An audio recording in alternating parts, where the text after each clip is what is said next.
मौसमियाती तब्दीलियों के पेश नज़र शजरकारी मुहिम इंतहाई ज़रूरी है। मुल्तान और जनूबी पंजाब के मुख्तलिफ शहरों में इस वक्त गर्मी की शदीद लहर पड़ रही है, जिसकी वजह से शहरी भी शदीद मुश्किलात का सामना करने पर मजबूर हो चुके हैं। इस हवाले से parks and horticulture authority Multan के ज़ेर इंतज़ाम 100 किलोमीटर से ज़ायद ग्रीन बेल्ट्स मौजूद हैं। इनकी तादाद 50 से ज़ायद है, जिन पर गुज़िश्ता 3 माह के दौरान 10,000 से ज़ायद पौधे भी लगाए गए हैं।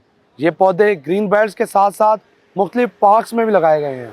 मौसमियाती तब्दीलियों को कम करने के लिए ये पौधे लगाए गए हैं, जिनमें फ्रूट वाले पौधे यानी कि अमरूद, अनार समेत दीगर फ्रूट पौधे उगाए गए हैं। शहरियों का भी यही कहना है कि ज़्यादा से ज़्यादा शजरकारी मुहिम में हिस्सा लिया जाए, ताकि जो ये पड़ने वाली गर्मी है, अनएक्सपेक्टेड गर्मी है, इस पर काबू पाया जा सके।